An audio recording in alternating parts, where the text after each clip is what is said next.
देश में कई राज्यों से आए युवकों ने दिल्ली के जंतर मंतर पर महंगाई बेरोजगारी को लेकर धरना प्रदर्शन किया। इन्हीं में से बिहार दरभंगा से आए पंकज श्रीवास्तव ने कहा है कि मोदी सरकार पूरी तरह फेल हो चुकी है। इनसे न महंगाई कम हो रही है और न युवाओं को रोजगार दिया जा रहा है। इन्होंने गैस सिलेंडर के दाम बढ़ा दिए और टमाटर के भाव रोज बढ़ाते जा रहे हैं। साथ ही ये भी कहा है कि आम जनता की अपेक्षाओं पर वर्तमान केंद्र सरकार पूरी तरह विफल रही है। देखिए, जिस 3 कृषि काला कानून को वापस लिया गया है, सरकार की वो विफलता रही है और सरकार ने जो जमाखोरी पर से प्रतिबंध हटाया था, सरकार की मानसिकता यही थी और देश के पालनहार अन्नदाता किसान भाइयों ने इस कानून को वापस कराया।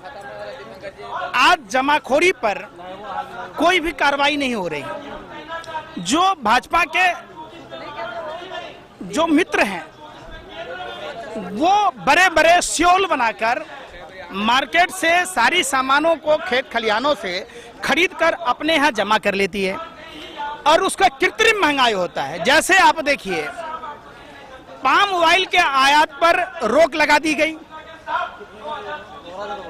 और सरसों का आपने देखा होगा, जो तेल का दाम बढ़ने का रीजन सबसे बड़ा यही था। जानबूझकर रेट बढ़ाए जाते हैं ताकि अभी आपने चाइना का टमाटर देखा होगा, तो इनमें नेताओं का, जो भाजपा से जुड़े हुए लोग हैं, उनका कमीशन खोरी का खेल है। ये देश को समझने की बात है और महंगाई पर सत्ता पक्ष का एक भी आदमी बोलने को तैयार नहीं है। आपने भाजपा के उन नेताओं को देखा होगा जो 2014 में क्रूड ऑयल का दाम था और आज के रेट में 1/4 कम है।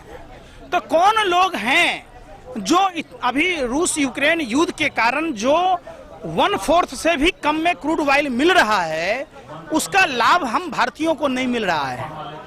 क्या ये सोचने पर मजबूर करता है। क्यों टमाटर के दाम, ये कहते थे पाकिस्तान में बढ़ गया, पाकिस्तान में ये हो गया।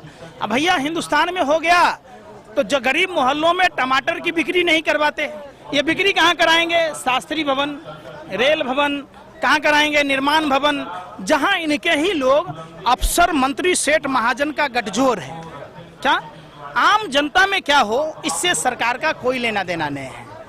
देश में युवा रोजगार ढूंढ रहा है, उस विषय।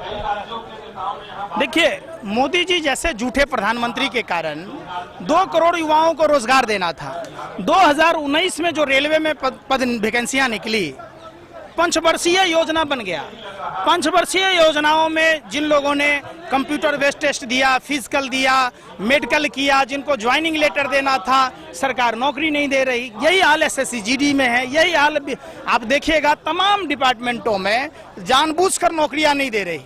संस्थाओं को डुबोना, चूंकि गोवलकर ने कहा कि 95% लोगों को गरीब बनाना, 5% लोगों को सत्ता का केंद्रीकरण देना, इसी एजेंडे के तहत देश को कमजोर किया जा रहा है।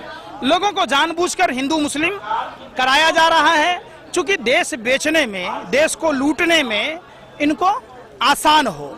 लोग उधर लड़ाई में उलझे रहे और देश की तमाम संपत्तियों को ये कौड़ी के दाम में अपने व्यापारिक मित्रों को दे रहे, जो लोग इनको पार्टी फंड में चंदा दे रहे।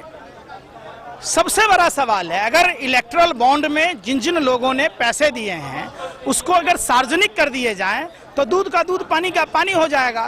कितना देश लूटा गया, लुटेरों के हाथ बेचा गया, लुटेरों से कमीशन खाई भाजपा और हिंदू परिवारों को डकैती डाला गया। मोदी जी कह रहे हैं देश में निरंतर विकास हो रहा है। ये कौन सा विकास है भाई? अमेरिका में बोल के आए, प्रधानमंत्री झूठा है, यह आप भी जानते हैं। नरेंद्र मोदी से जैसा जो जितना लुच्चा है उतना उच्चा है, ये कहावत सुने हैं ना? तो नरेंद्र मोदी से बड़ा झूठा कोई है क्या?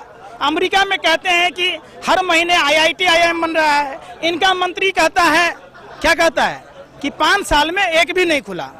ये कहते हैं कि भ्रष्टाचारियों पर कार्रवाई होगी। 27 तारीख को, 2 तारीख को उनको डिप्टी CM बना देते हैं, वित्त मंत्री बना देते हैं। समझ रहे बात? मतलब जो बोलता है वो ठीक उसके उल्टा काम करता है। बोला था रुपया को डॉलर के बराबर करेंगे, शतक लगाने को करीब है। बोला था 70 से कम में पेट्रोल बेचेंगे, 100 के पार करा दिया।